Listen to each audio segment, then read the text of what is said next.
जमीन गैरव्यवहार प्रकरणी राहुल गांधींनी ट्विट केलेले 1800 कोटींची जमीन मंत्र्यांच्या मुलानं लाटली। मंत्र्याच्या मुलासाठी मुद्रांक शुल्कात सूट। मतचोरी करणाऱ्या सरकारनं जमीनही चोरली असं ट्विट राहुल गांधींनी केले।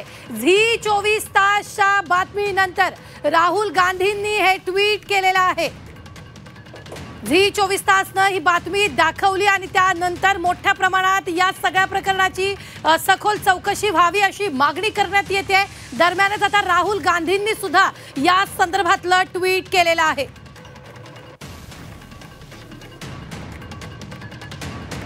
राहुल गांधींनी काय म्हटलेलं आहे पाहूयात।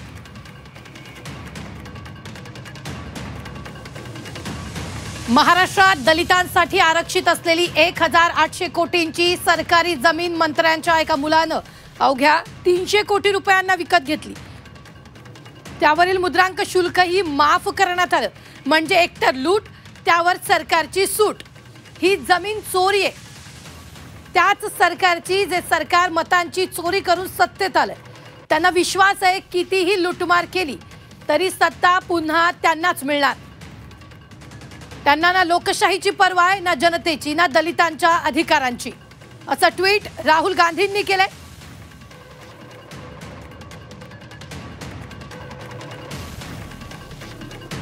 मोदीजी, तुमचं मौन खूप काही सांगून जातं। याच दलित वंचितांचे हक्क लाटणाऱ्या लुटारूंवरचं तुमचं सरकार टिकलंय म्हणून तुम्ही गप्पा आहात का, असंही ट्विट राहुल गांधींनी केलंय।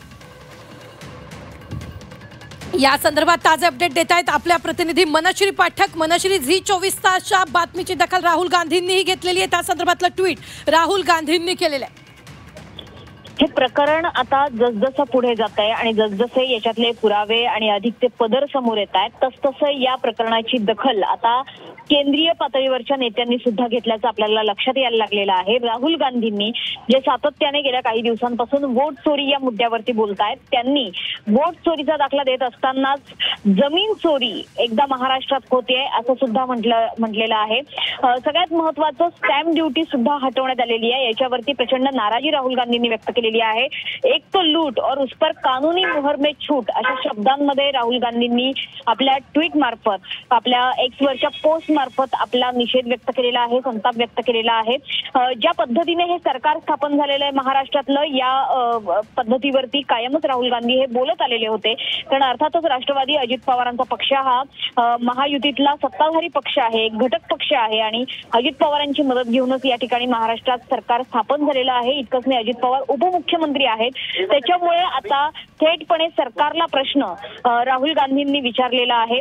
महाराष्ट्रात लोकतंत्र अर्थातच लोकशाही आणि सोबतच दलितांचे अधिकार, कारण ज्या पद्धतीची जमीन चा व्यवहार करण्यात आला ही महार वतनाची जमीन होती, त्याच्यामुळे अल्पसंख्याकांचे अधिकार असतील, दलितांचे अधिकार असतील हे जपले जात आहेत की नाही असा प्रश्न आता राहुल गांधींनी उपस्थित केला आहे। एकच लक्षात येते की हे प्रकरण ज्या पद्धतीने झी 24 तासने लावून धरलेलं आहे आणि सगळ्यात महत्वाचं हे प्रकरण उजेडात आणण्याचं एक महत्वाचं काम झी 24 तासने केलेलं आहे। त्यानंतर सर्वच नेत्यांना आता जाग आलेली आहे। खरं तर विरोधकांना सुद्धा त्यांनी सुद्धा झी 24 तासचं कौतुक केलेलं आहे आणि आता केंद्रीय पातळीवरचे म्हणजे मुख्य चेहरे आहेत नेत्यांचे, त्यांच्यापैकी सुद्धा आता झी 24 तासच्या बातमीची दखल घेऊन त्यांनी सुद्धा एक्सवरती पोस्ट करायला सुरुवात केली आहे। राहुल गांधींनी एक्सवरती पोस्ट करून झी 24 तासच्या बातमीनंतर आता अनेक प्रश्न उपस्थित केलेले आहेत।